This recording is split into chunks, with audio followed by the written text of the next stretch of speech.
Hey, what's to YouTube fam? It's your girl TK, and I am at home vlogging, darling. And I decided that I wanted to get online real quick and speak to you guys about Donald Trump, as well as a guy named John Anthony Castro. And you know what? As I'm doing this video, my phone wants to go damn dead. But you know what? The show will go on. Anywho, I was on the U.S. Supreme Court's website, just scrolling through, minding my business, tidying up some loose ends. You know how that goes, especially when you're trying to upload documents on their website. And I saw this case with Donald Trump, and I thought it was very much so giving thriller. The first thing that I noticed with this case is that John Castro was basically out here saying that he wanted to take Donald Trump to court. And the reasons why, in a synopsis, that he was going to take Donald Trump to court is because he wanted to ask the U.S. Supreme Court justices, can he stop a candidate for running for political office? Especially if there was a political injury that was caused. And when I think of political injury, I am thinking, violence. The only violence that I can think of as of recent is January 6th insurrection.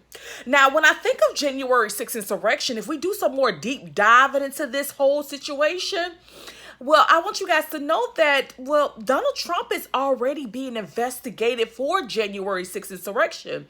So when I saw this court case, and I want to give you this court docket number, it's 23-117. And you can go to the USSupremeCourt.gov and type in this court case, and you will see the exact case that I'm talking about. Now, before I go on, I wanted to provide you guys with the question presented, just so we will be on the same page, okay? And so I can make sure that I'm hearing him correctly, and you can be able to say, you know what, sis? This is the question that he's actually asking. Now, this is the question that Mr. Castro has asked the U.S. Supreme Court justices.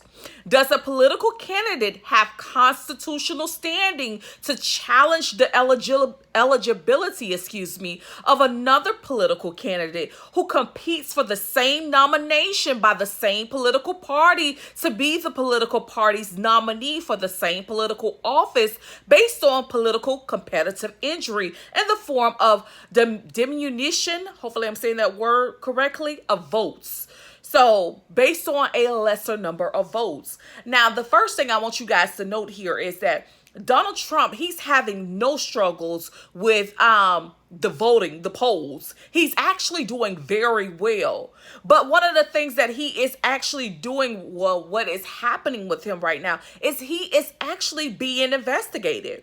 So when I saw this case online, which it was docketed on August 7, 2023 with the U.S. Supreme Court, it was really a thriller because, first of all, why would he try to use the Constitution as a standing to go after Donald Trump? Next, why would he discuss the votes?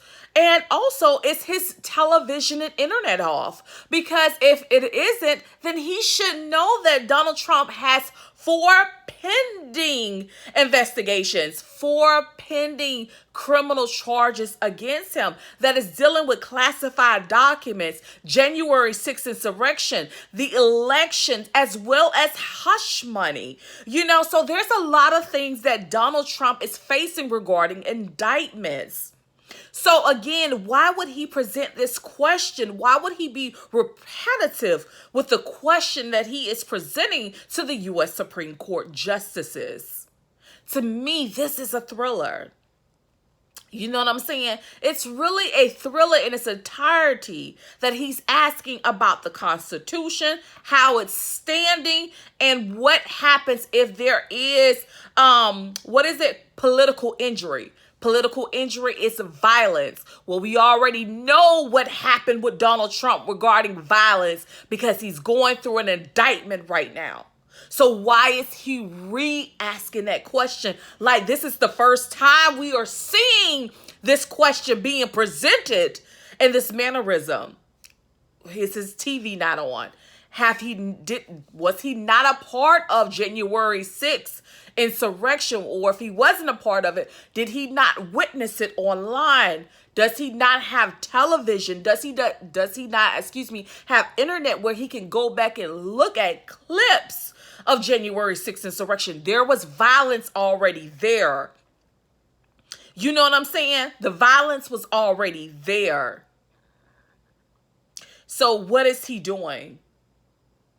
You know, to me, when I see this story, this question, excuse me, it's not really a story, but when I see this question that Mr. Castro, and his first name is John Anthony Castro, that's whole name, I should say, John Anthony Castro, has been presented to the U.S. Supreme Court regarding Donald Trump, I really feel like it's a thriller in its entirety. Anyhow, I hope you guys enjoyed this video, and if so, like, comment, and subscribe. Please keep those notifications on. Also, I want you guys to know that you can check out my community tab. It is definitely there for you. Use it, friend. Peace, love, and happiness, guys. Stay safe, stay blessed, follow laws, rules, regulations, policies, and procedures, because you don't know when, where, and or how it might impact you. Also, I want you guys to note, if I did not say it, the case that I was referencing was case number 23-117, and you can always go on the USSupremeCourt.gov website to reference that court case. Peace, love, and happiness, guys. Bye.